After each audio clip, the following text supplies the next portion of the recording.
just started the stream. All right, so is this thing on? Yeah, I think it is. All right, thanks, Ben. Appreciate it. All right, well, that was Ben. I'm Mark. This is Brad. Welcome. We should probably roll the open, shouldn't we? All right, you ready? Sounds good. Let's do it. This is the Extra Point Podcast from Arizona's family. Your voice sounds different in the open. I thought you voiced that one nice. I was feeling, scratchy throats, there. Yes. In the air, so. Deep voice narrator. All right, so Mark McClune from Arizona's Family Sports, the Extra Point. Brad Denny, who's from Arizona's Family Sports, Speak of the Devils podcast. Have you slept in the past couple hours? What's it been like for you covering this Pac-12 thing? It's been pretty wild. All this is going on, of course, as ASU is opening up fall camp. So I was out in the heat for 2.5 hours, every day this week, watching the Sun Devils get ready for actual football when everybody in the world and the media landscape is talking about anything but actual football.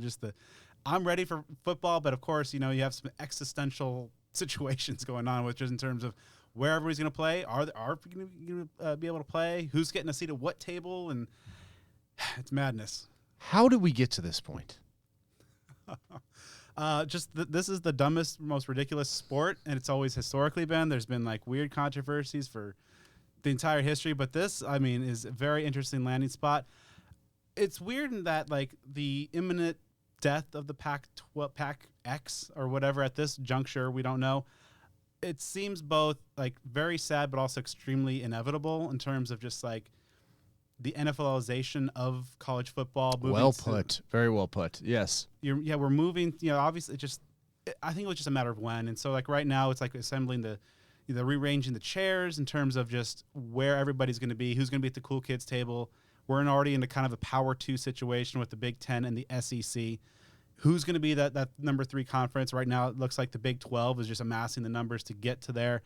But ultimately I'm almost more concerned about what things look like at the end of the decade, when you have potentially a break-off of football from the NCAA or just a super conference, kind of a tier 1, tier 2, rather than just the former Power 5, Group of 5. It's madness. I think ASU and U of A will be okay when the dust settles at the end of the decade, but right now it's just absolutely wild.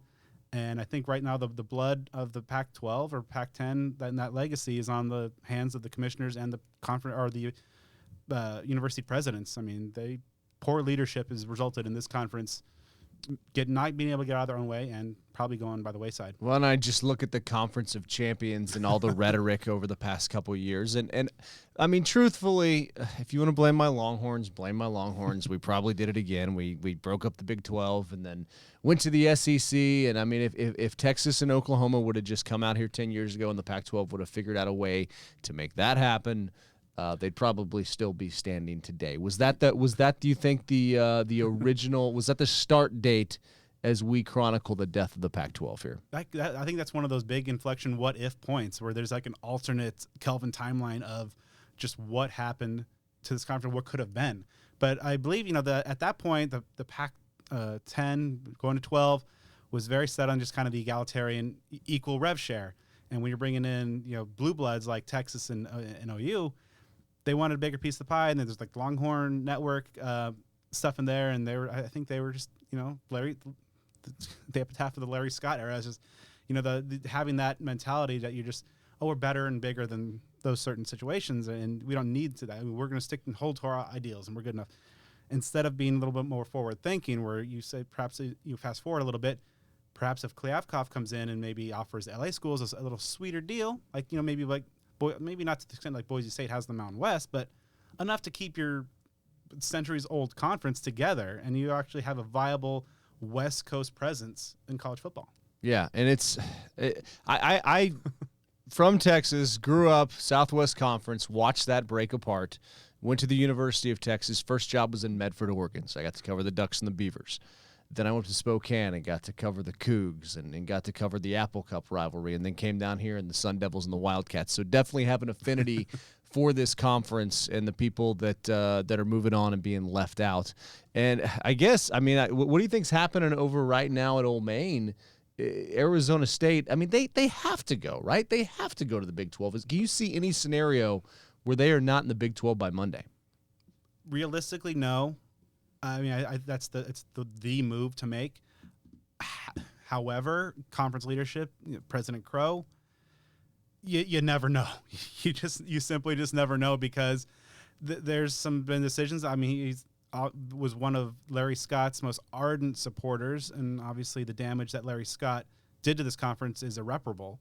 And hold on, we have a guest. Hold on, we have a mystery guest. All right, you get to make a guess here. Play it on the Rose Bowl team. Oh man, well, all right. So I think I know the voice, and it can be the one, the only, the All-American Juan Roque. Juan, great to talk to you again. Gentlemen, good afternoon. Happy Friday. Hey, thank you for joining us on short notice, and as you're driving your tractor trailer around, probably thinking about days gone by, and we're sitting here talking about just the death of the Pac-12 and how we got to this point. What are your emotions right now as you kind of process this whole thing?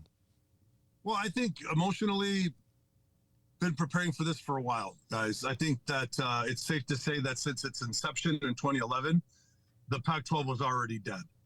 The failure of not closing the deal with DirecTV, and let's face it, DirecTV in those days, that was it when it came to sports entertainment and watching.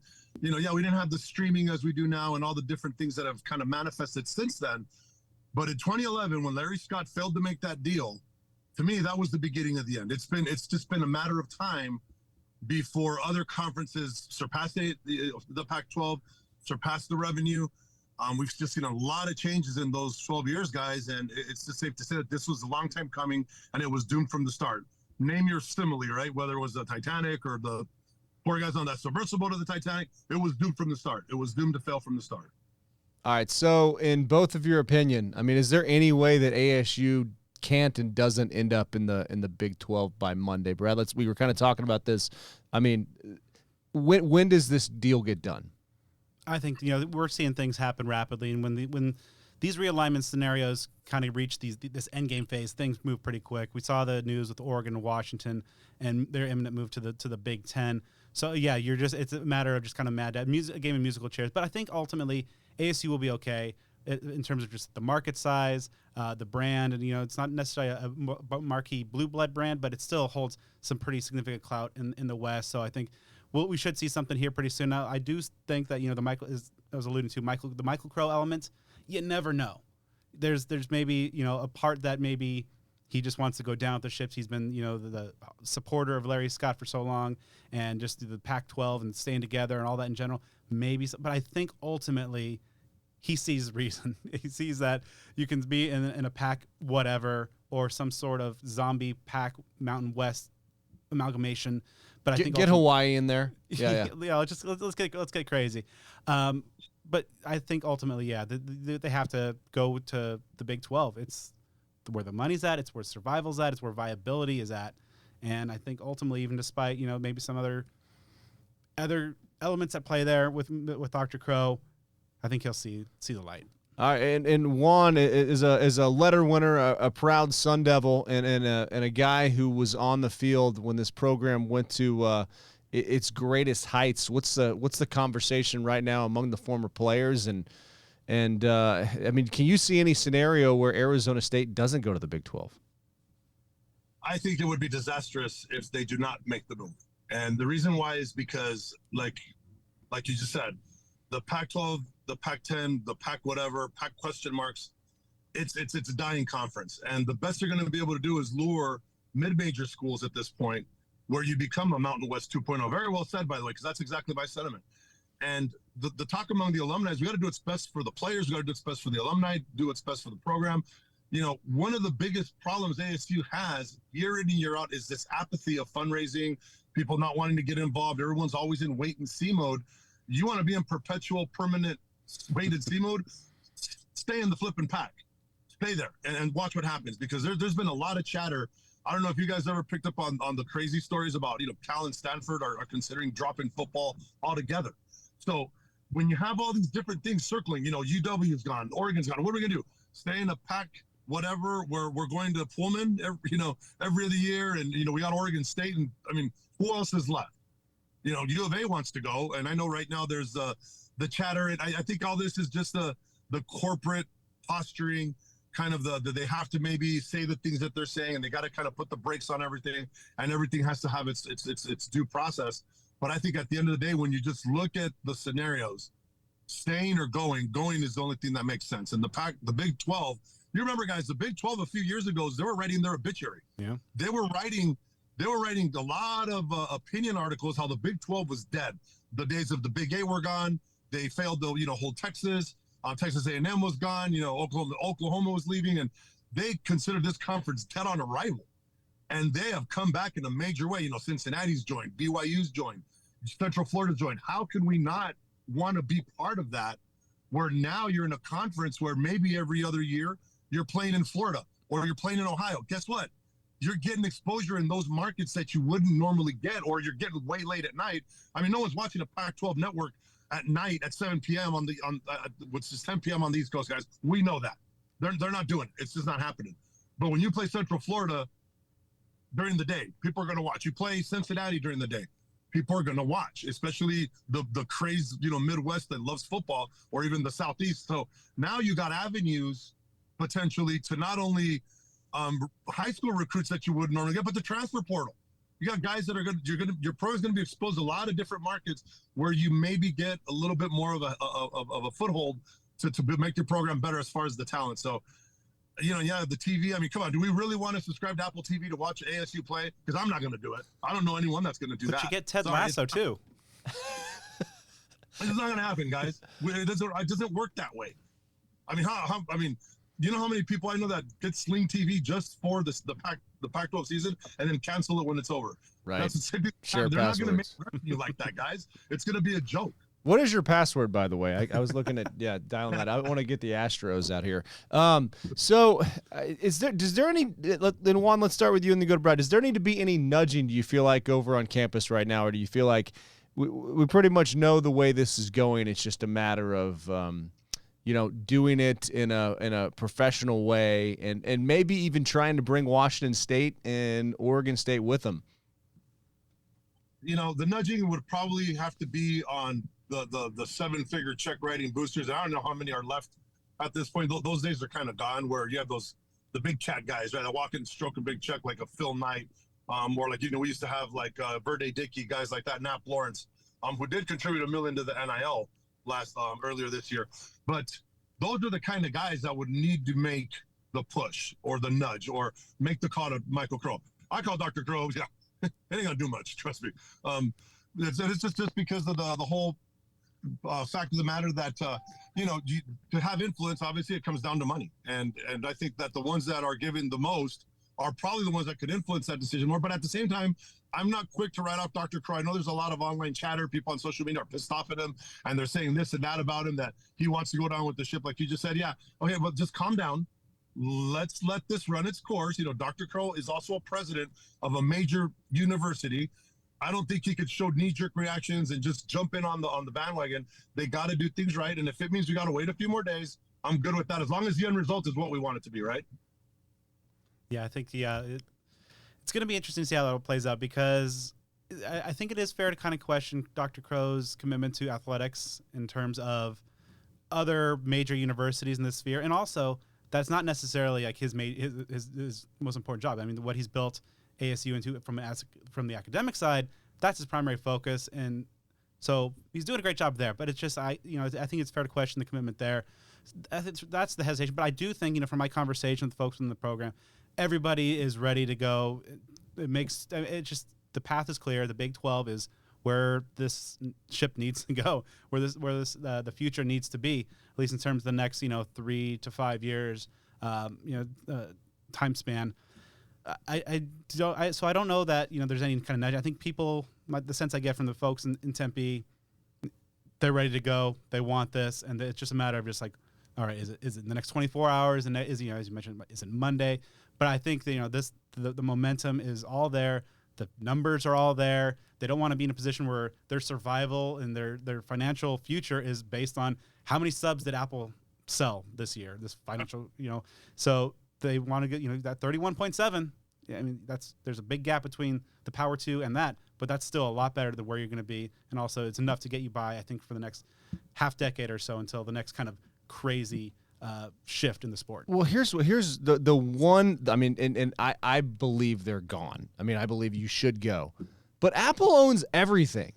Like, you don't want to get it on the ground floor there. As they pause here, and, you know, I've kind of gone back and forth on criticizing Dr. Crow and thinking, okay, I like a guy who's going to wait and give pause, and then you're seeing maybe try to bring some other teams with him to the Big 12.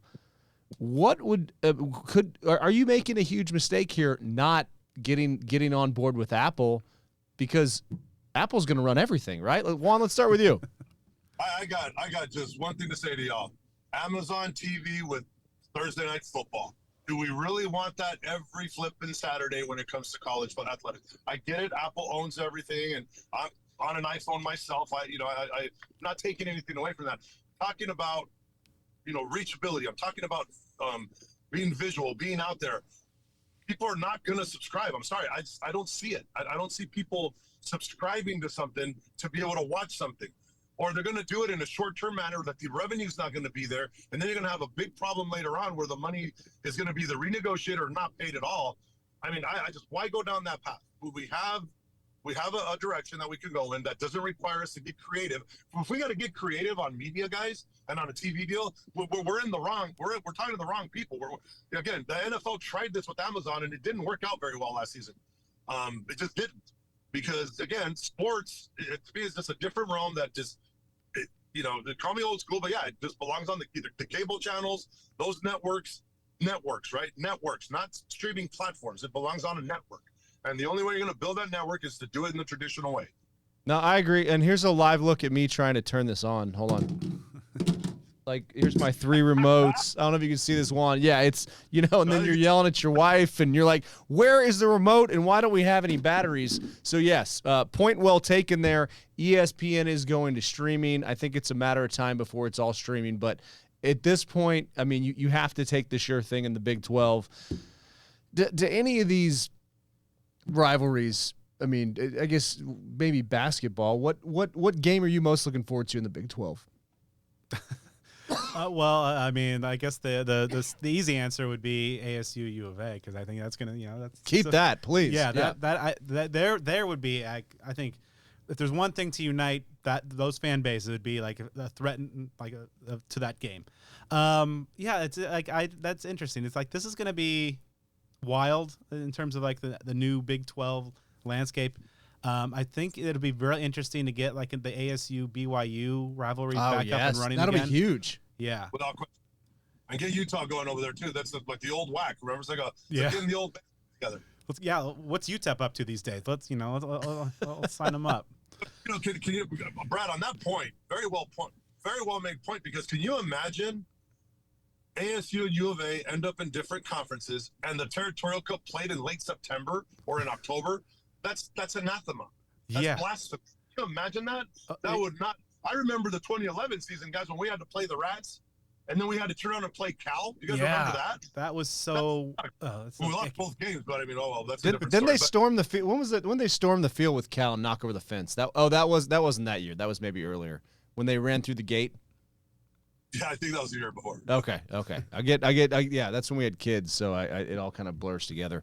And Brad, I know you got to get out of here, and Juan, you're busy in your workday, cruising around. But as we look at this, is joining the Big 12.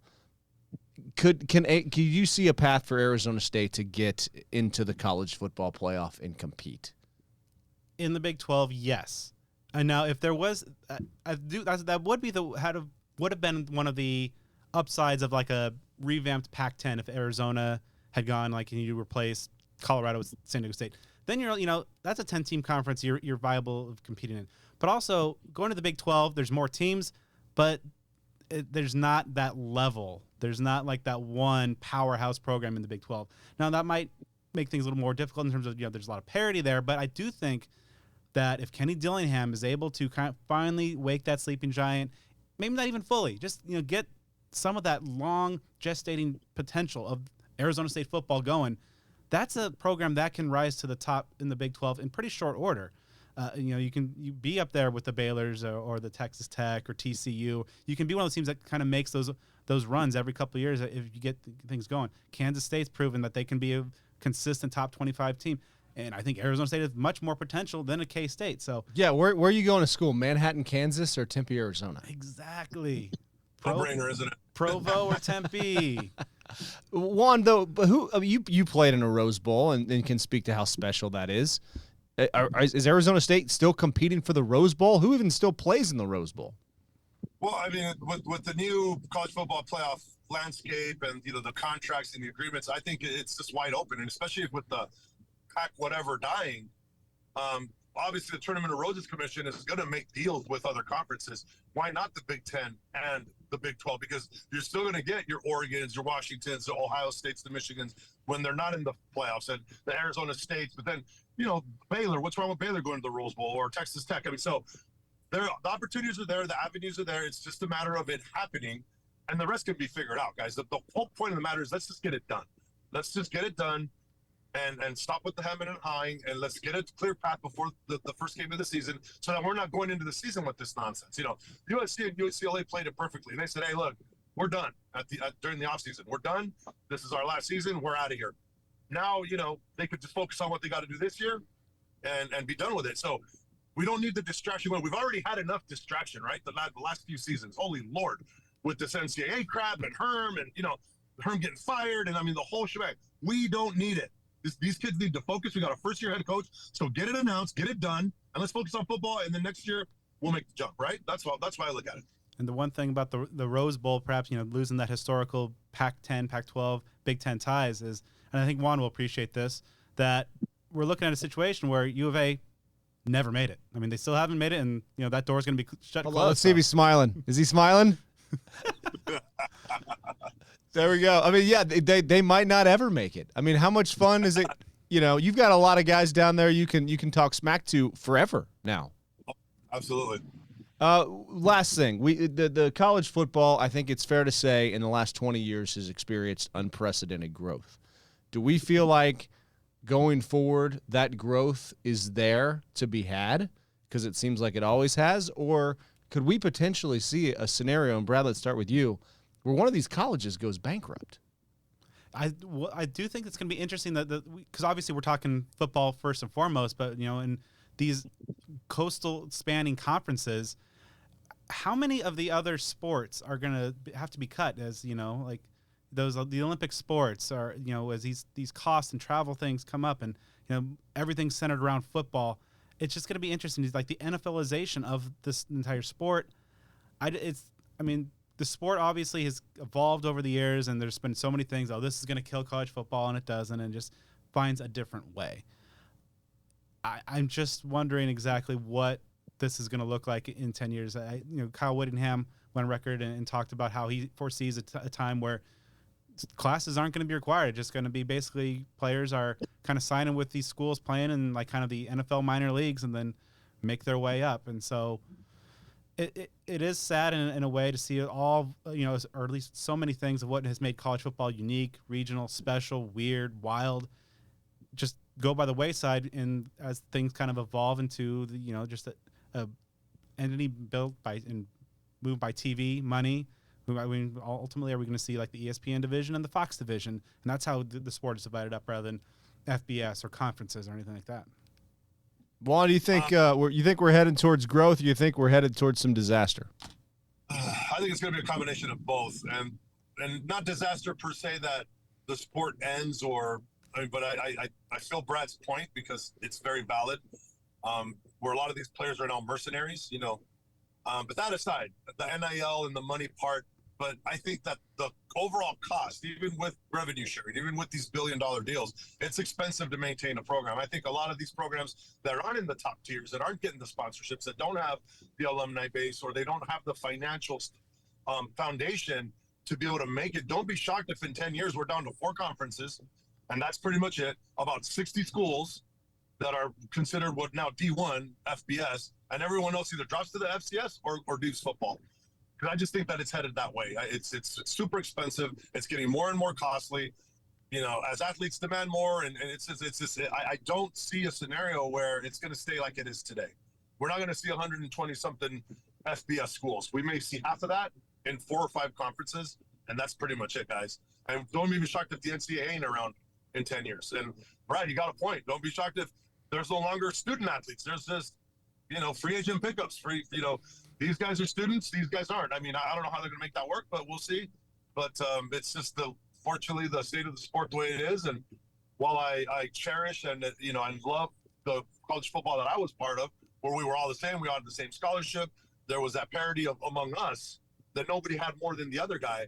Now you have the dudes and you have the haves and have-nots, and I don't see a lot of brotherhood building in that situation. But I don't know. I may be wrong. We'll see. And that's the point that you just made there, Juan, that I think really jumps out and kind of alludes to what I talked about at the top about by the end of the decade, the NCAA might not even be relevant. There's really nothing holding football together other than the rule book. I mean, these big schools, you get the top 60 teams in the sport. You're like, we're going to go do our own thing.